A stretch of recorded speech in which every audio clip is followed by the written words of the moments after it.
Greek god Zeus, the king of the Greek pantheon, had a son named Tantalus. Tantalus was a man, and in efforts to become like the gods, he stole from them their nectar and ambrosia. He was caught, of course, and banned from ever returning to Olympus. Now, Tantalus had a son by Dion, one of the Pleiades. His son was named Pelops. Tantalus, in efforts to win back the favor of the gods, threw a feast in their honor.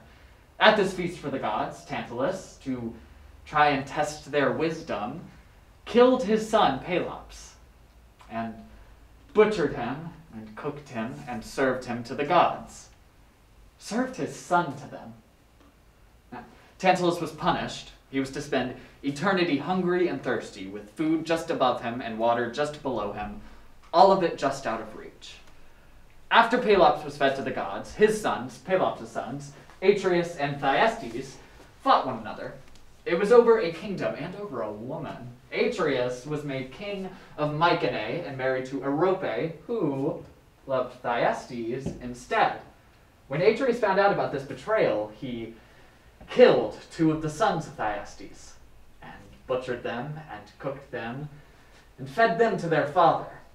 And now one of Thyestes' sons, Aegisthus, did survive. Keep him in mind. He becomes important later on. Now, when Thyestes discovered what had happened to his sons, he cursed Atreus, his brother, and he cursed every one of his descendants. There's a certain need for position and a thirst for blood that infects the house of Atreus. The Atreidae, that's the Greek word for them. Atreus had two sons, Menelaus and Agamemnon, kings of Sparta and Argos, respectively, married to two women, Helen and Clytemnestra. Helen was kidnapped by, or maybe had an affair with, Paris, son of Priam, prince of Troy. When Menelaus found this out, he gathered all the troops of Greece, put them under the command of Agamemnon, and sailed to Troy to get his wife back. Before they landed on Troy, they stopped on the island of Aulis, where Agamemnon commits a sin. He kills a sacred deer, one belonging to the goddess Artemis. Artemis, in response, stops the winds from blowing, trapping the Greeks on Aulis until Agamemnon sacrifices something as sacred to him as that stag was to her.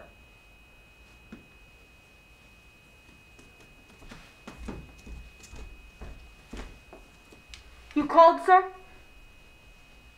Tell me, what's that star up there? That's Sirius, sir, next to the 7 Pleiades. It sails straight through the center of the sky. Do you hear that? No, sir. Neither do I. Not a sound tonight, not from the birds or the sea, just quiet.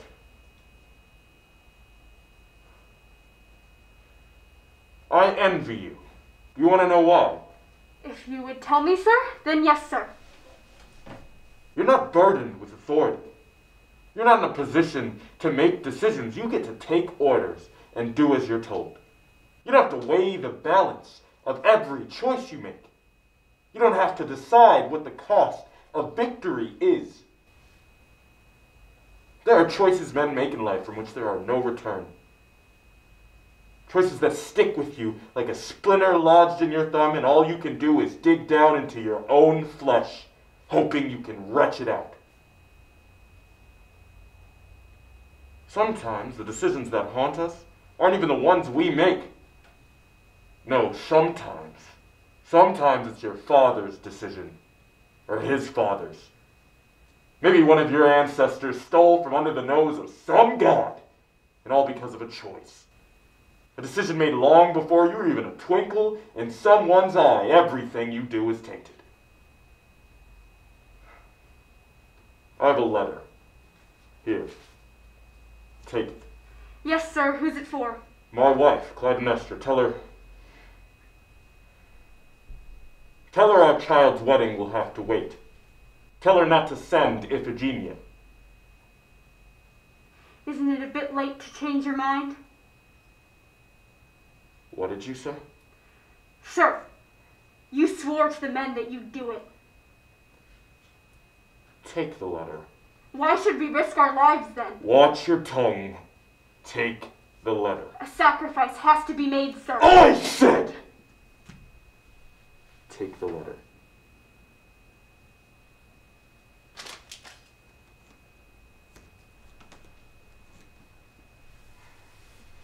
With all due respect, there is a price that has to be paid, sir. You cannot ask men to send their sons to war knowing without fail some of them will die, unless you prove your equal commitment to your goal by sacrificing one of your own children first. Is it right to substitute the possibility of death for the certainty of one? The prospect of death in war is certain for some. The men ask that you be the first to accept this certainty. Will that be all, sir? Go. Yes, sir.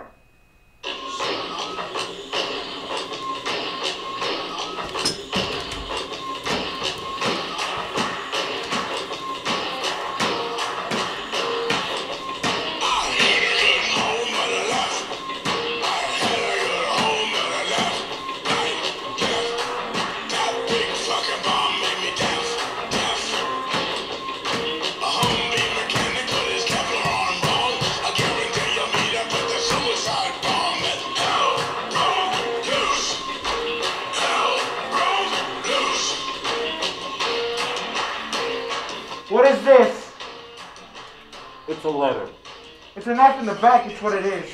Do you think you can just go back on your word? She is my daughter. And this is for my wife. Helen, my wife, has been dragged to Troy on some strange ship against her will. You and every other man who come this far swore to protect her, to come to my aid should anything happen. Right up until now, you've been eager to keep your promise. You've gathered your men, you've armed them to the teeth, and when this demand was made, you had no hesitation to call for your daughter. Why should you have second thoughts now? My daughter has to die because you couldn't keep your wife in your bed.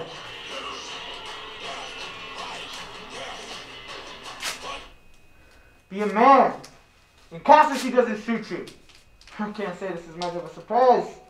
When I asked you to lead this expedition, you giggled like a schoolgirl. You try to remain stoic. Try not to get overwhelmed by your excitement. But I knew how bad you wanted it. You started preparing, warming up to anyone and everyone, keeping your doors wide open, shaking hands, doing everything you possibly could to win the favor of the men you would lead. And it worked. You gained some respect, however artificial, and things started looking up for you.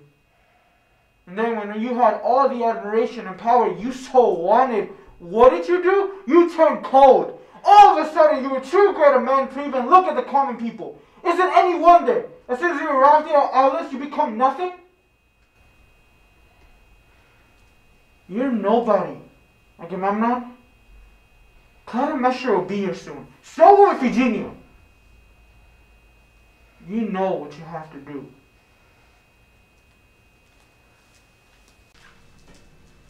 Agamemnon, Yes. Achilles.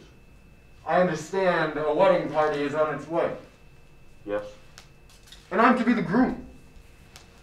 I'm told you've lured your daughter Iphigenia here with the story that she's to be married to me, but you have no intentions of having a wedding. Instead, you plan to bring her here and kill her as a sacrifice. I came here prepared to go to a war. In truth, honored to serve, I volunteered. It seems to me a privilege to be able to be a soldier. But I did not volunteer to be used as a lure for another's innocent death. To be made, without my knowledge and against my will, a party to a lie I would never tell. I will not be drafted into a plot against your daughter. I will not be conscripted into any cause without my consent, without respect for my autonomy. Achilles. I will not.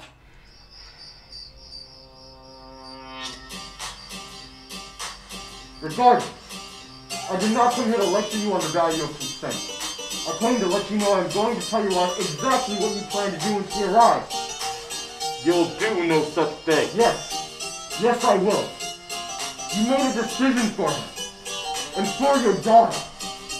And while I cannot make you rescind it, I cannot make you do the decent thing. I can, at the very least, make the indecent thing harder to do. Don't you dare! I will not I allow am you! not here for your permission. This is a warning to you. Achilles, come back here! No! I said come back!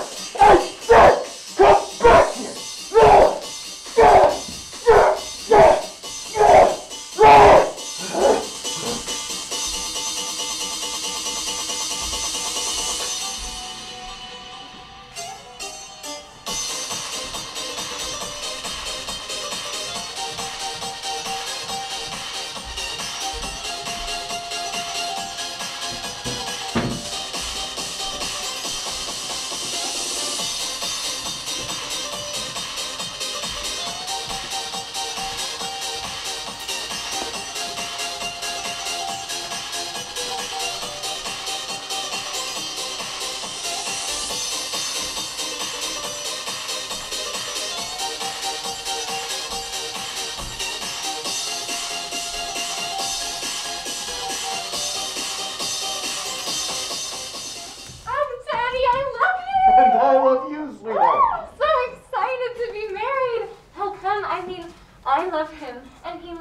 To this stupid war.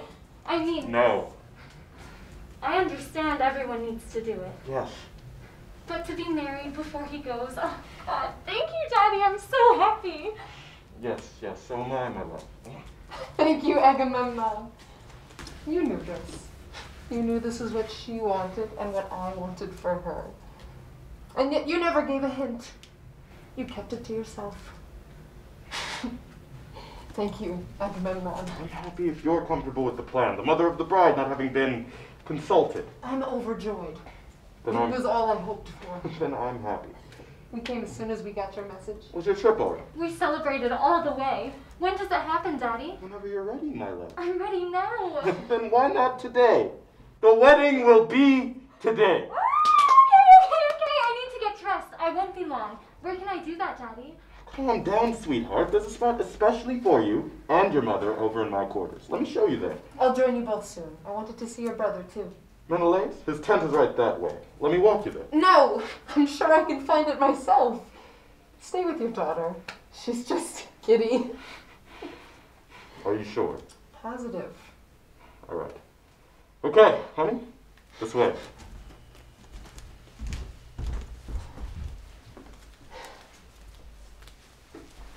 Clytemnestra! Achilles! Oh, it is lovely to see you. You look so handsome in that armor.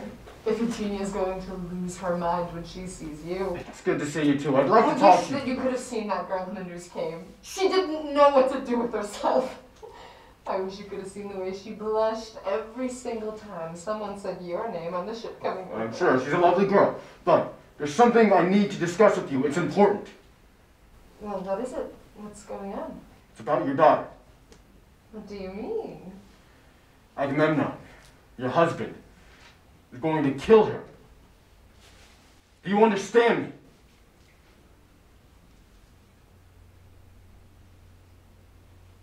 I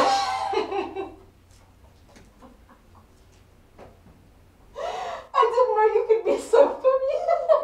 What, ma'am? She is going to die. No, he is going to slit her throat at an altar. Today, he's going to sacrifice her.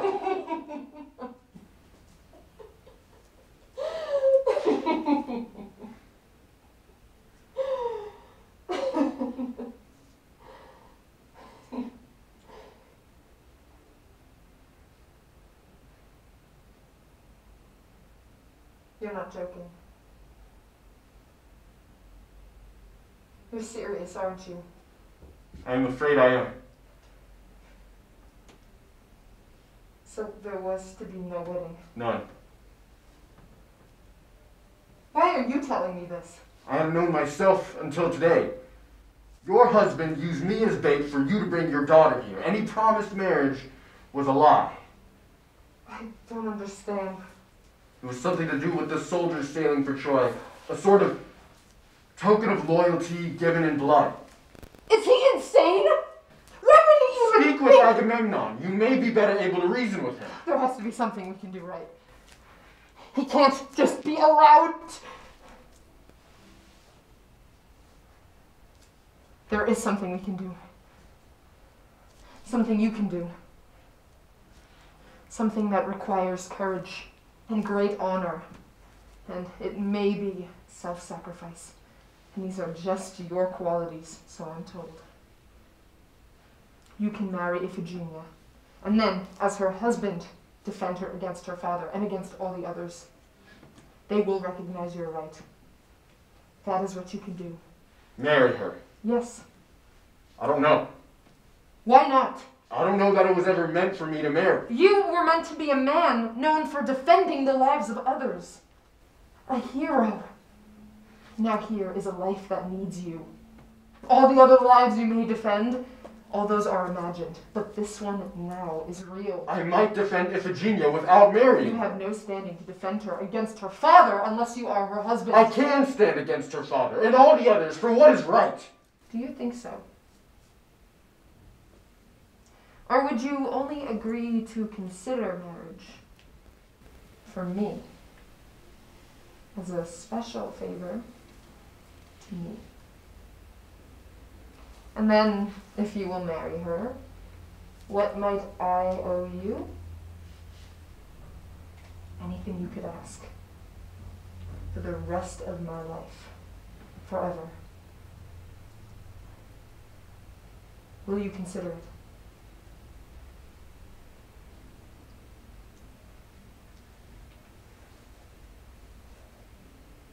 Yes.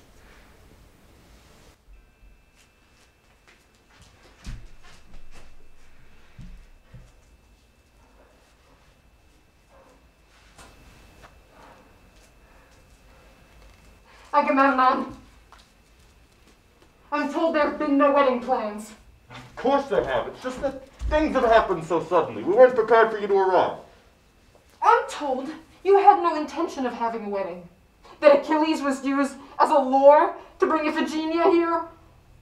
There has been some confusion about all of this, Clytemnestra, and I'm sorry for it. But I think finally it doesn't matter, because now Iphigenia will be married today. That's all. And what's done is past. What's past? I don't understand. There was to be no wedding. When we first arrived, the soldiers and I, here at Aulis, preparing to embark for Troy, they were ready to go, the soldiers. Or so I thought. And then, for whatever reason, because they were suddenly filled with fear, or upon thinking more about it, they realized that the war was not a necessary war. Or because finally, in fact, they said to me that the leader of an army needed to be prepared to make sacrifices commensurate with their own, that this was only right and just in a real and absolute sense. And as a prudent precaution, as a check on a leader's possibly rash judgment, to make sure he was really certain of what he was doing, they demanded that before they would sail for Troy, that I should make such a sacrifice. To prove my worth and the worth of the endeavor.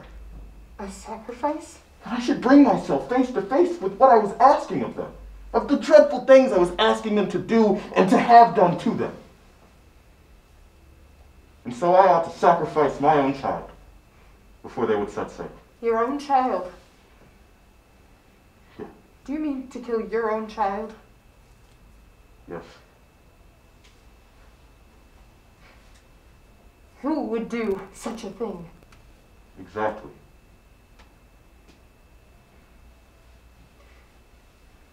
Do you mean, for instance, that you should kill Iphigenia? Exactly. Insane. And that is why you asked me to bring her here? Was it Agamemnon? Originally. It was. I don't know what I could have been thinking. I made a horrifying mistake. I was wrong. It was. Clytemnestra. You would kill your own daughter! I don't what I could have been thinking. I thought, as the leader of an expedition to put my own personal interests ahead of the common weal and the common good, I thought I need to think what's best for the greatest number, and so I was thinking abstractly, and not personally. In fact, I wasn't thinking clearly at all. And then I thought, how can it be the common good if what I do is so vile in itself? How can an act in a general context still hold good? And so I thought, I can't do this. I can't possibly do this, even though I can't think clearly why or why not. I'm trying to follow my instinct and trust that that knows more than my reason by itself, that my thoughts and my feelings together are a more reliable guide than my thoughts alone. And yet, I don't know what's become of me. It's taken me apart, and I am no longer to be trusted anymore by anyone.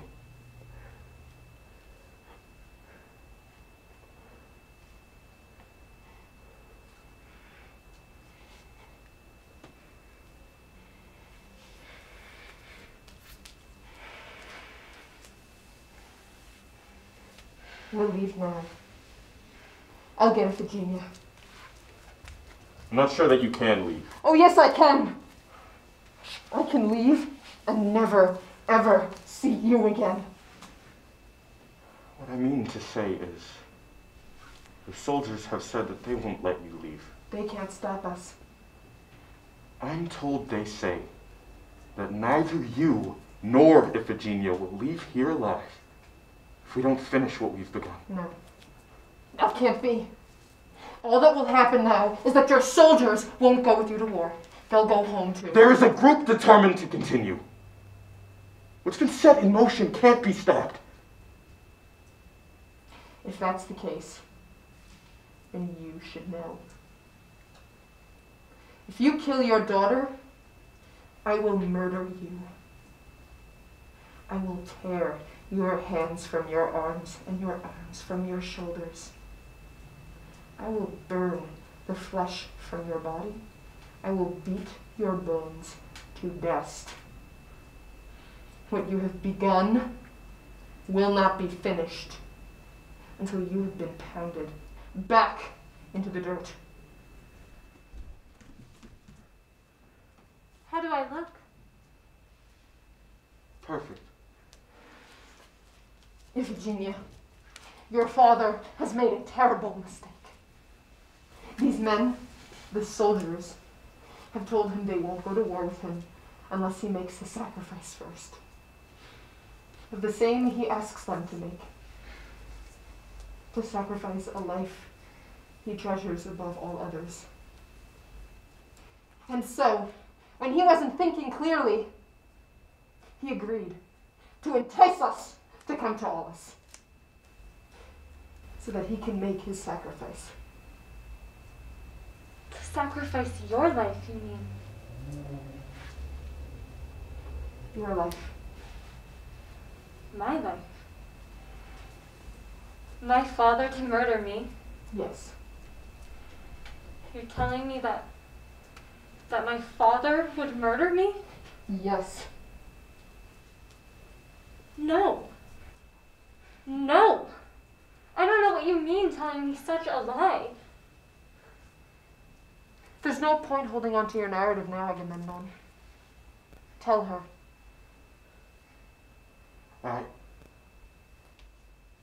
Go on!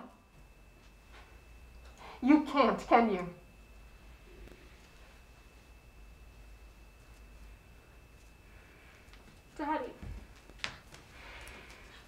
Daddy, I'm sorry. Whatever I did, I'm sorry. Please don't do this, Daddy. Please, I'm begging you, please. Look at your daughter, Agamemnon. Look at her. I know you remember bouncing her on your knee when she was a baby. I remember how you talk about seeing her a grown woman, married, happy, taking care of little boys you would call your grandsons. Why lose that dream? For your brother? For Helen?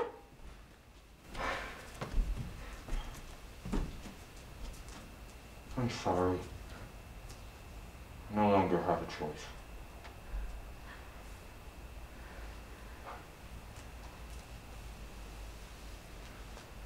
Clean up your face, my love, and I'll walk you to the altar. It is your wedding day.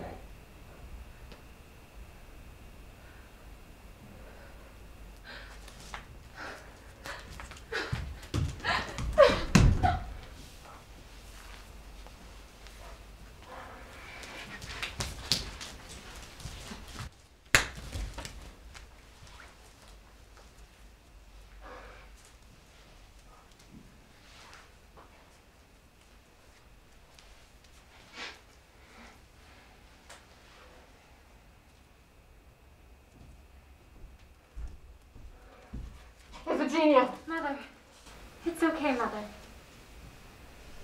I've been thinking. It seems clear to me that I must die. But I want to die gloriously, without a hint of dishonor. Father, do you think after I've been your daughter all these years that I don't know the duty of any person, let alone your daughter, to give her life as you've given yours for the common good? How many men are ready to fight and die for this cause?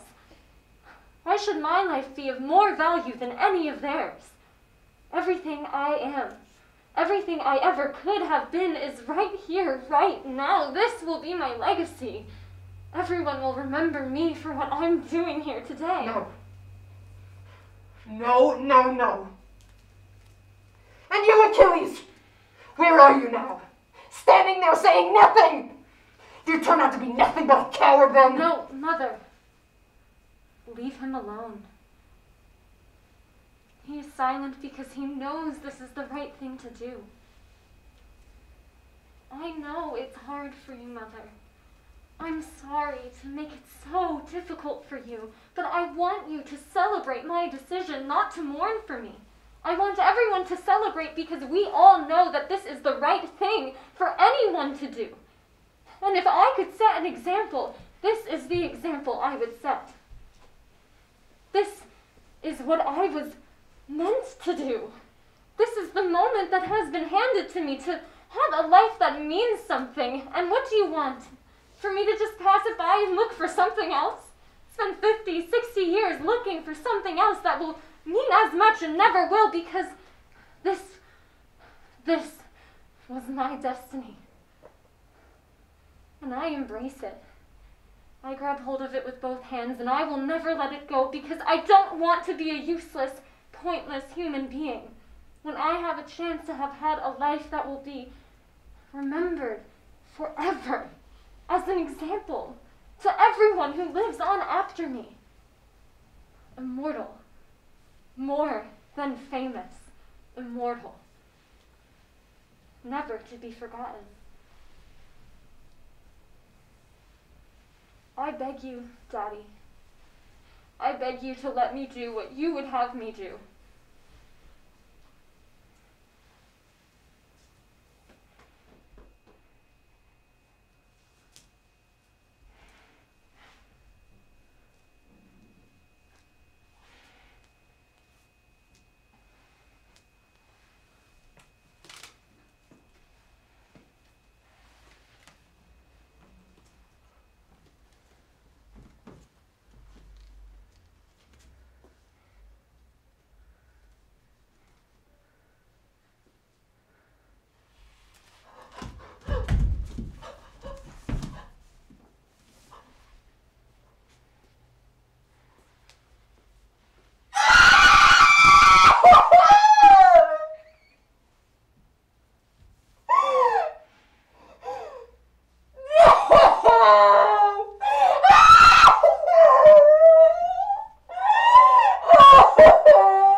raged for 10 years.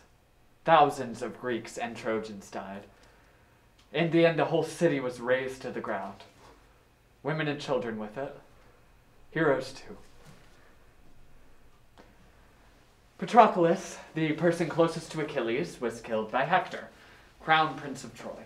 Hector was then killed by Achilles in a vengeful fit of rage. Achilles was then killed by Paris, brother of Hector and lover of Helen, who was killed by Philoctetes, one of the Greek warriors, who was brought to the battle in the first place by Neoptolemus, Achilles' son. Once the dust settled, the Greek army emerged victorious. The Greeks set sail back to their homelands, covered in gore, bringing prisoners and slaves, acting as though a decade hadn't been wasted, as though the ship's quarters weren't more spacious than when they arrived. Menelaus took home Helen, his wife, his trophy, and Agamemnon, my lord and husband, returned home. Clytemnestra. He had taken as his concubine a woman named Cassandra. There was a rumor She was said to have the gift of prophecy, of foresight. that you had come back with another woman. She had warned Agamemnon of a grave danger upon his return. But I see that's not true. No. But he didn't listen. Men like Agamemnon never do. Welcome home. What shall I tell you all at once of these 10 years that you've been gone? What shall I tell you? 10 years alone. Each day, new rumors of your death. Each traveler bearing news worse than the last. To see you now, my eyes fill with tears. To know relief from all my sorrow is here within my reach at last. So many times, wavering between life and death, I've been overwhelmed with despair.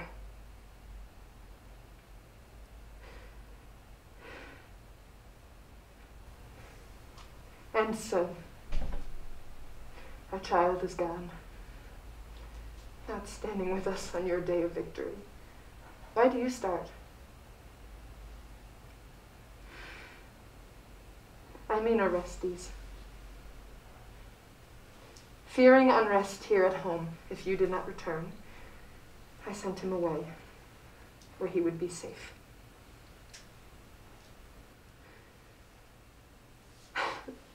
Of all the many things I find agreeable, sometimes I think none is so comforting as when one has an upsetting dream and wonders what it can mean. In great anxiety, one consults an interpreter of dreams and is told it had no special significance at all. I've watched for you every night. My eyes still burn, watching for you, praying for your return. While Agamemnon was at war, Clytemnestra took up with Aegisthus, son of Thyestes. I wept by the bed I kept for you, alone. In my dreams, I saw this moment come.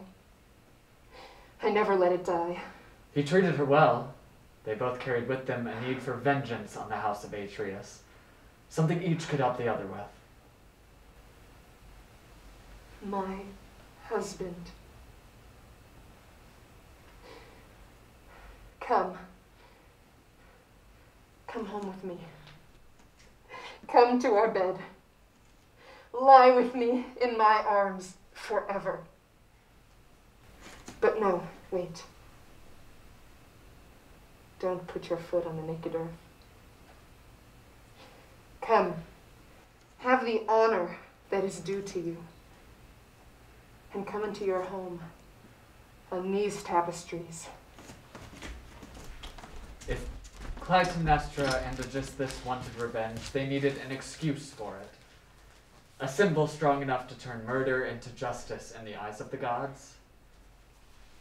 I meant to write you a poem, one welcoming you home, something that others would remember and copy down in their diaries. Though this is something that has not happened to me, I can only assume how pleasing it must be. But even so, without a poem, walk into your home on these tapestries. Crimson tapestries made with the rarest of dyes. Something so precious no mortal should ever lay his feet on it. This would become a sign of Agamemnon's hubris, a level of pride unbefitting to anyone less than a god. Clytemnestra, my wife, thank you for your understanding and your compassion and your praise. I am exhausted, and I would lie down. Thank you, no red silks for me to walk on. This is an honor due to the gods, not to me. What man should set his foot on such rich treasures woven by the hands of many women? Such pride is frightening to me. Honor me, please, as a man, not a god. The sea is teeming with such dyes as these. You're no king of paupers.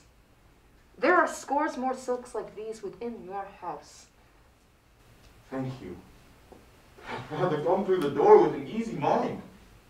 Indulge me just this once. Please.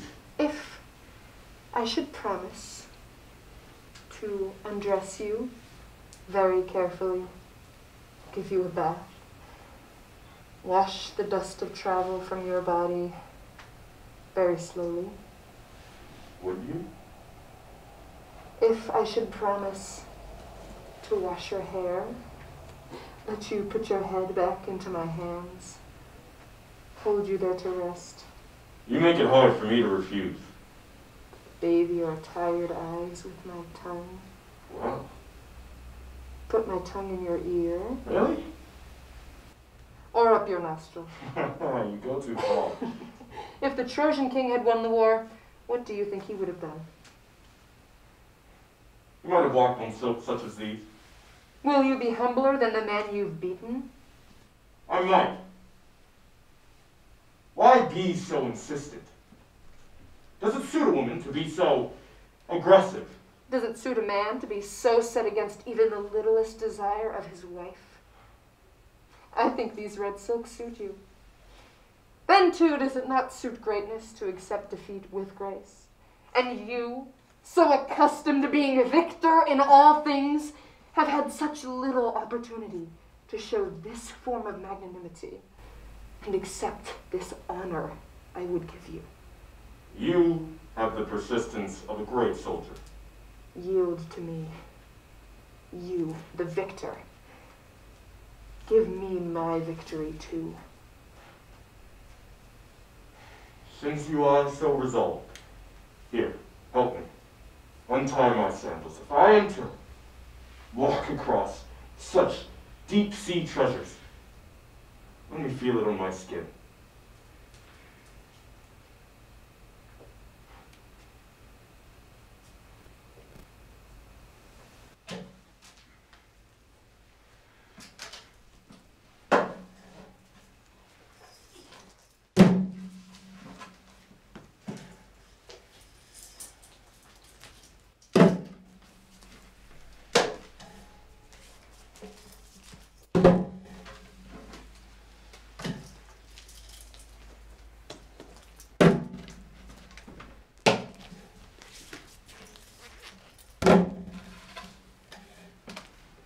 Here comes my husband, King Agamemnon, home.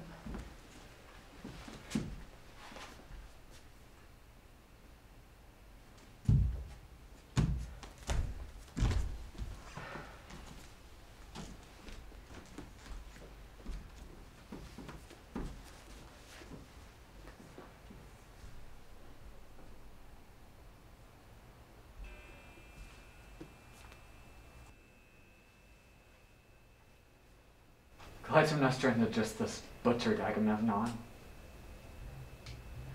just as his father had butchered the son of Thyestes. And his blood flowed just as Iphigenia's had. Clytemnestra made a pile on his torso, of a bundled trophy of everything that could be hacked off. Just keeps going, doesn't it?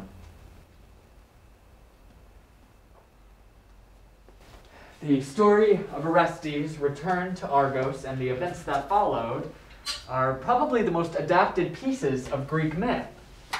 So much so that of all the work that time's washed away, all three of the tragedians, the people who we base our understanding of media, of theater, of art, of performance, the people who we look back on to understand everything we make today, they were obsessed with this myth. They loved it.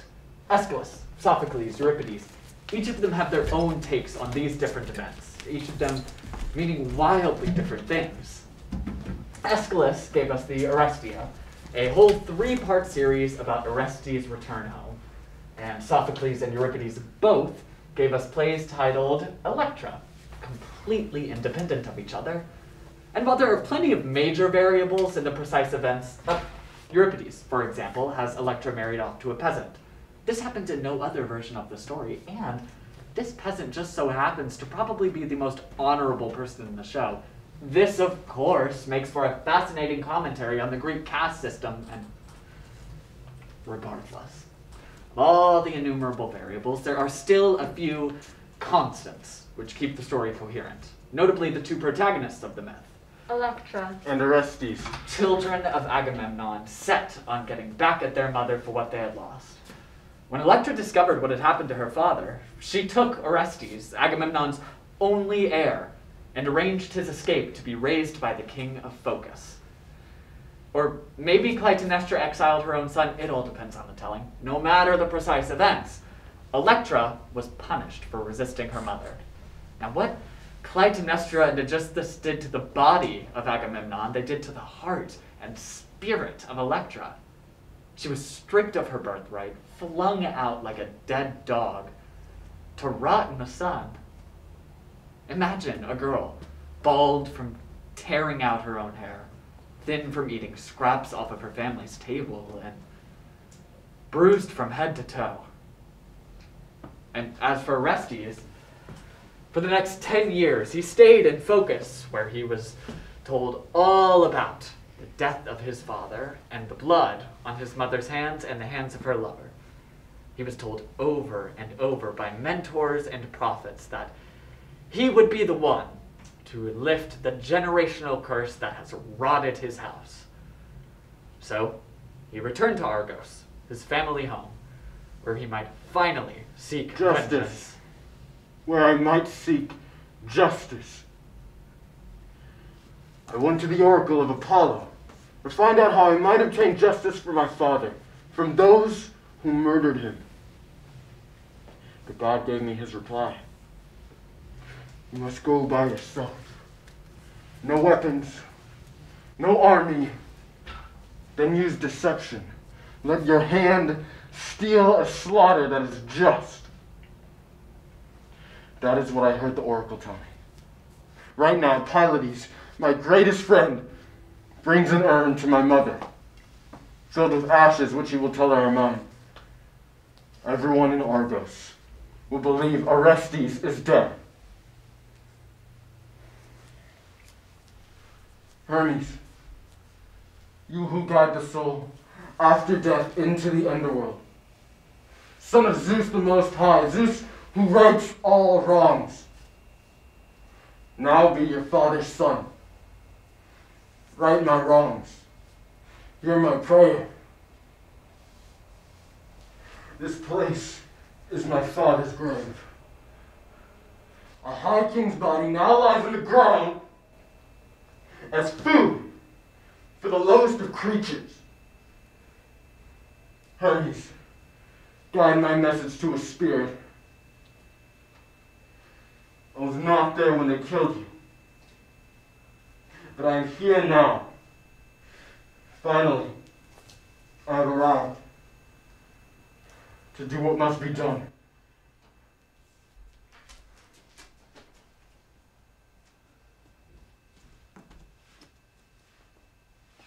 Electra. Electra. Oh. Chrysothemis. We shouldn't be out here. Aegisthus isn't here. It's all right. But if Mom finds out you're out here, she'll tell him and... She won't. All she does when he's out is lie down and wait for him.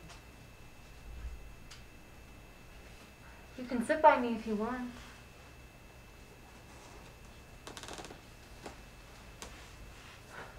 You know, sitting out here, dwelling on it, it's not going to bring Daddy back. I'm sorry?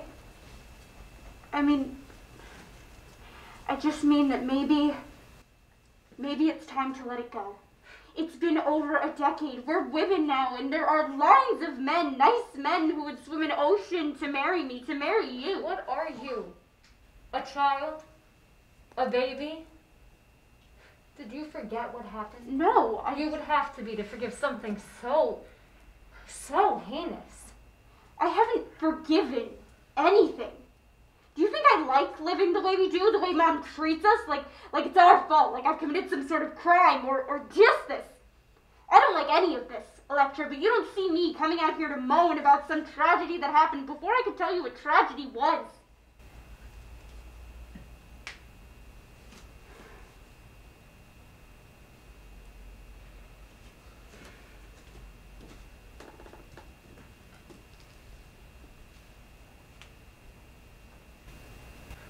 I was looking for you. I wanted to know if you would come with me. Come with you. Mom gave me these flowers. She wants me to take them to Daddy's grave. Why would she ask you that? I don't know, something about... She had a nightmare. Tell me. I don't know if I should. No. Go on. I want to hear it. She said she saw Daddy, like he was alive, like nothing ever happened, and he came home and he took the scepter from Aegisthus' hands and he slammed it into the ground, and from it grew this massive tree, and it spread its branches, its shade all over the country. And he took Mom back as his wife. And why would he do that?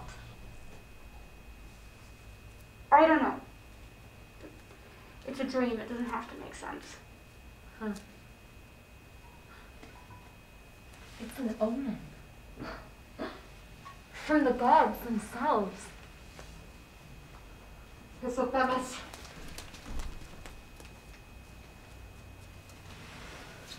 Oh. You're here too. Well, you might as well hear. Orestes has come home.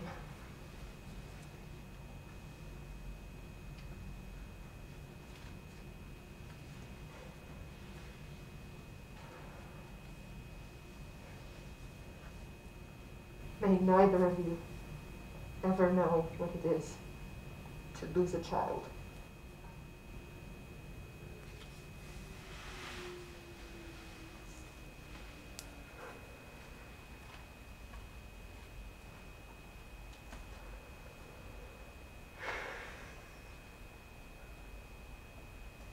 Electra,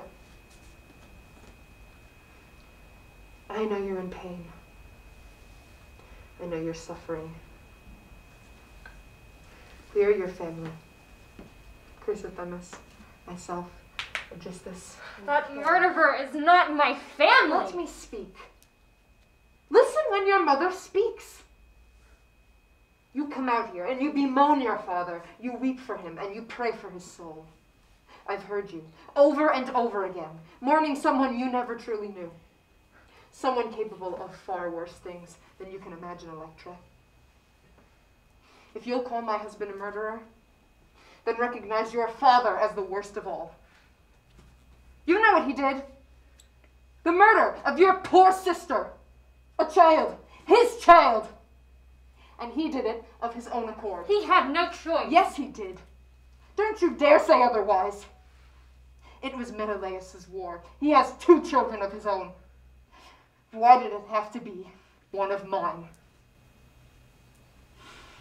What Aegisthus and I did to that monster was nothing more than justice. I have lived as your slave, You have lived as my daughter for in this 10 house. years. I've kept you dressed. 10 years. And Aegisthus has kept you fed, haven't we?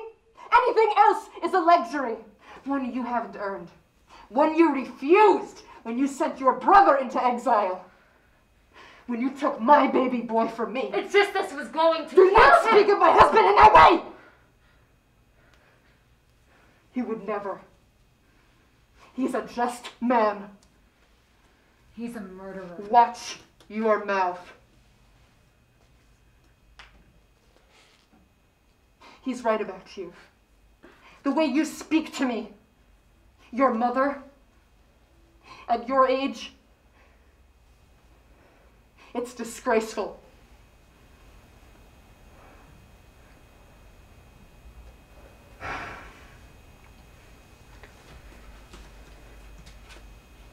You both heard what I came to say. Chrysothemis, please do as I asked you.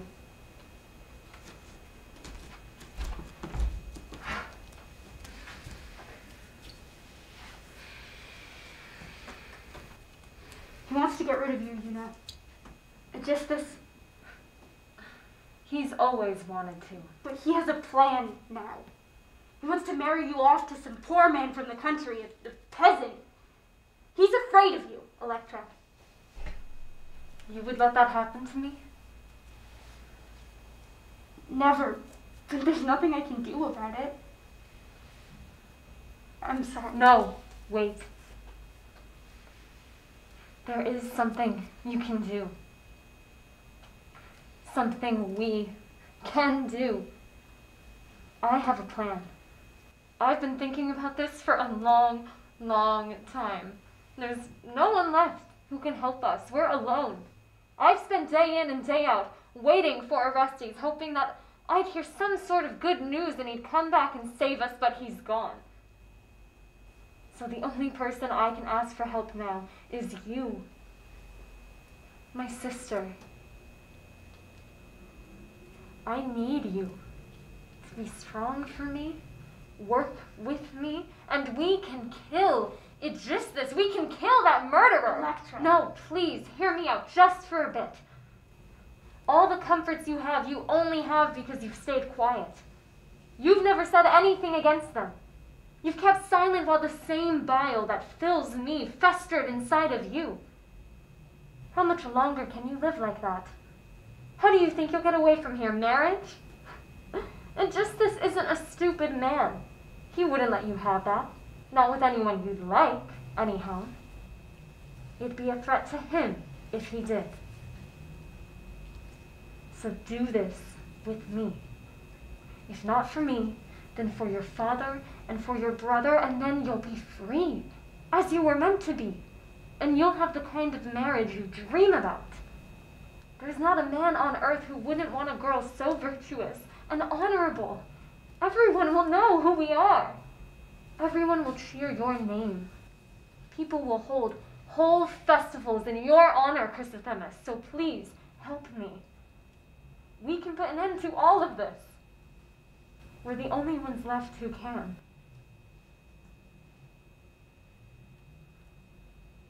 I'm sorry. No! What? How could you even ask me that? What makes you think that I would ever? I couldn't, even if I wanted to. I'm weak. You are too. Please, get a grip. Let this go. And don't tell anyone else what you said. You'll get us both killed. You're right. I'm sorry. I don't know what came over me. Would you let me take those flowers? What? Why? I want to be the one to leave them at Daddy's grave. I'll do that for Mom. Let it be my apology. You can come with me. No, I want to do this myself. Please.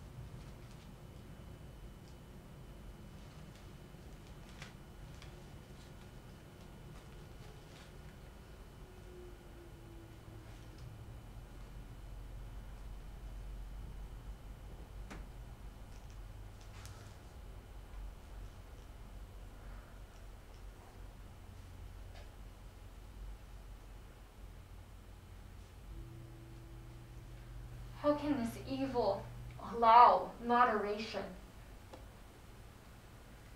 How can it be right to betray the departed? How can it be human to be so faithless? I want no praise from impious men. No home with them of quiet ease, if noble blood still runs in my veins. Shall I fail my father, stifling my cries and clipping the wings of grief?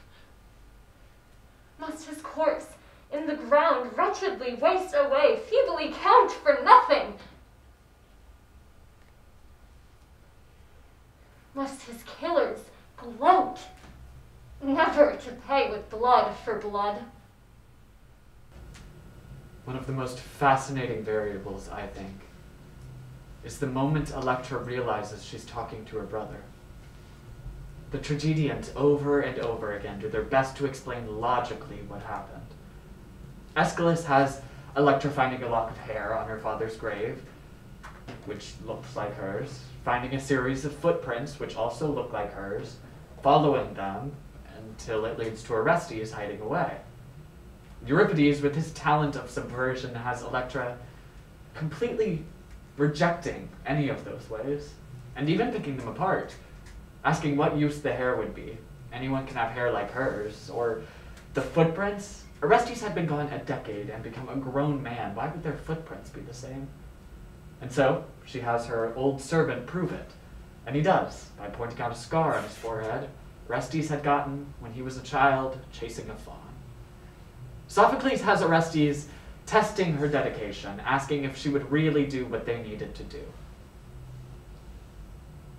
I don't think any of those things need to happen, really.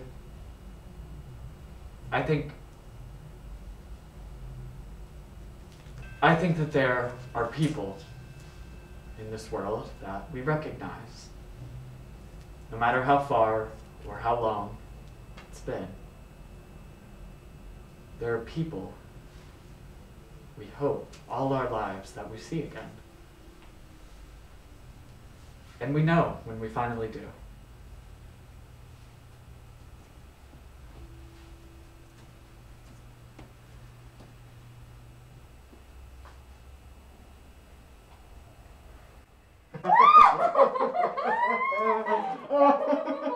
Calm down. You have to calm down. You're right. You're right. Where is Aegisthus? Do you know? He's out in the countryside. He's usually on his way back by now. Good. Electra, I'm going to take it all back for us. Everything that was torn out of our hands as children, we're going to get it all back. Electra, I have a plan. It's been so long. I know.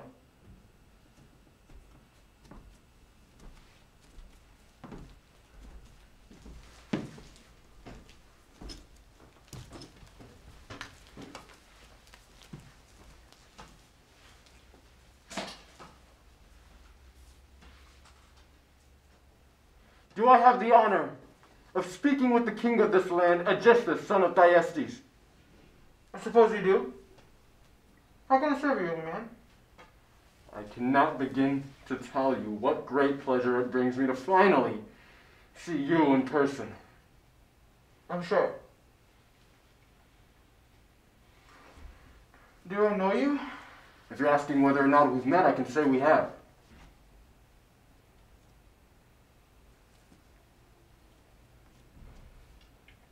Well, there's nothing you would ask of me on.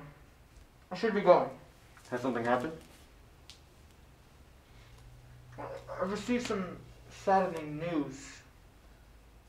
A death in the family. Tragic news. How disappointing, might I ask who? A boy who might have been my own son, if he had stayed here, and not been taken away from his mother and myself. Orestes. What was his name? Just another on the long list of heartbreaks piled heavy onto this house. How did he pass? A chariot accident, I hear. A servant told me he was at Pythian Games. He had won prize after prize in foot races, wrestling. Any event he tried, he won with ease. Then he joined the chariot race. There was a massive accident. A Libyan driver got knocked off the track by an Athenian one. Orestes managed to save the life of the Libyan and of a Spartan caught in the pileup. But he still wanted victory, naturally. I mean, the men of his house never seem to accept a loss, even if the price of victory is far more than they can afford. As Orestes sped after the Athenian, he misjudged a turn, and the right axle of his chariot slammed against the wall. He fell out and got tangled in his reins.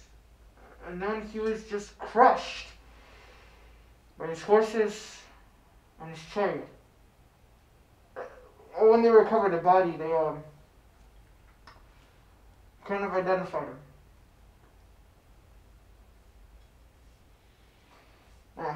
If you're satisfied, I must go comfort my wife.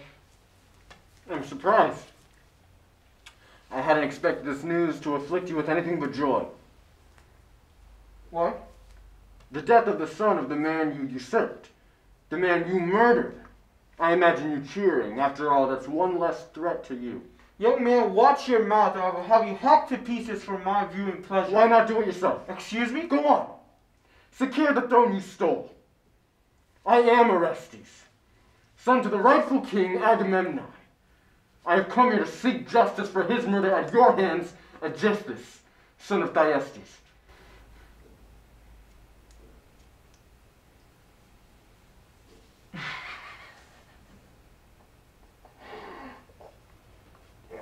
You're more bold than I could have ever imagined. Tell you what, if you leave right now, never come back, you get to live the rest of your days in peaceful exile. You killed my father. You put an axe through his skull before he ever saw your face. I will show you the decency you never showed him and face you as a man.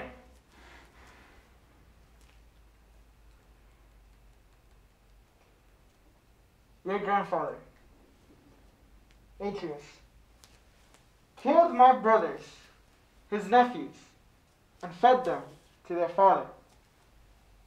He committed this atrocity against his own family, his own brother.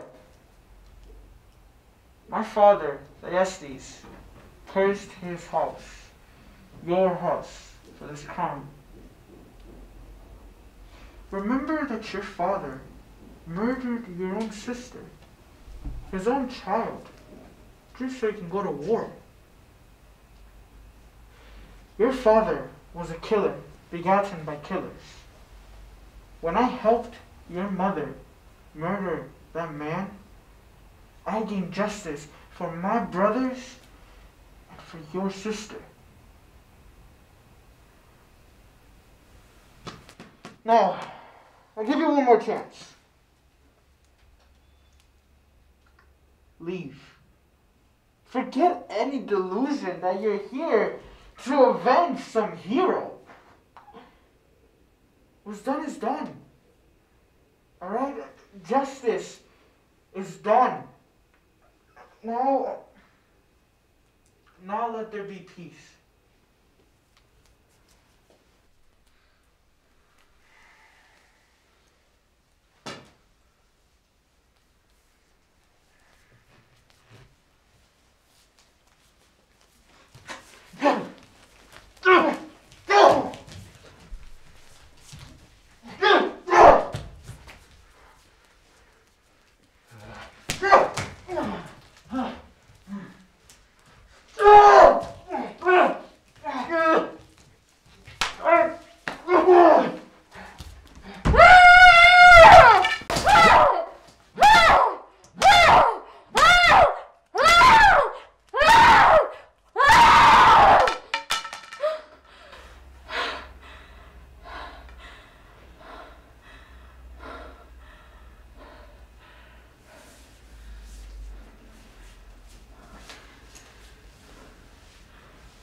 Go.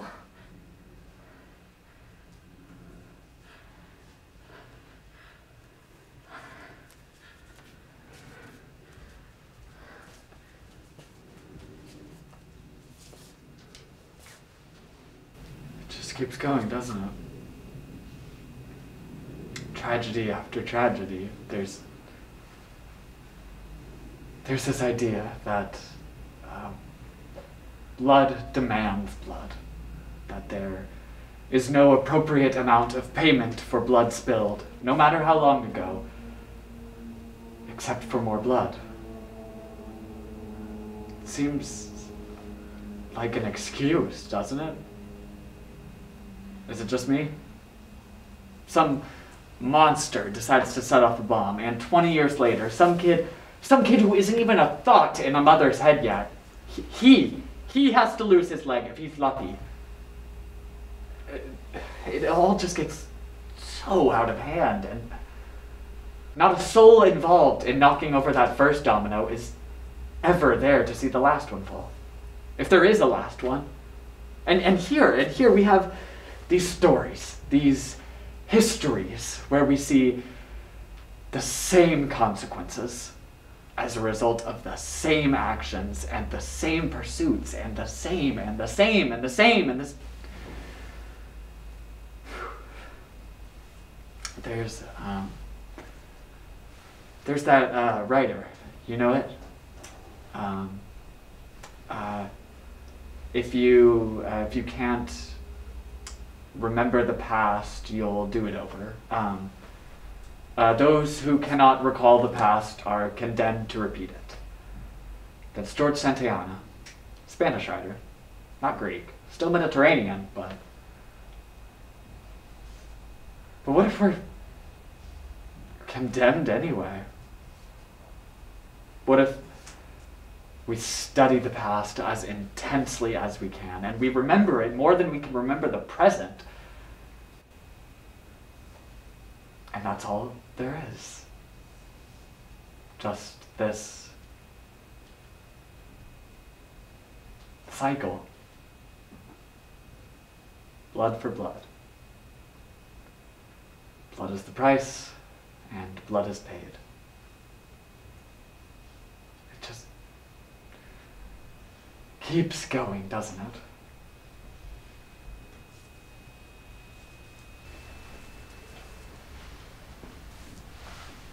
Orestes? Orestes.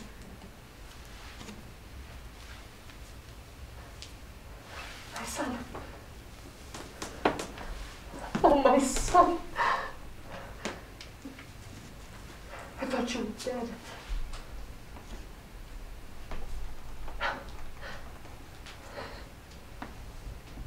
I've missed you. My only son. You've grown so handsome, so strong. There hasn't been a night I didn't dream of seeing your face again. You killed my father.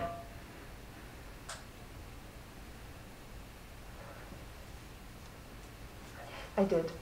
Why? It was justice, my son. If someone had carried Menelaus away from home in secret, should I then have killed Orestes to save Menelaus, my sister's husband? He killed my own child. I would have kept on suffering at his hands. I killed him. You dishonored not only a king, not only a husband, but my father, thrown into the earth with a laugh of triumph. My hand as pitiless as yours shall draw the payment for that from your heart. When you are dead, my life will have served all its purpose.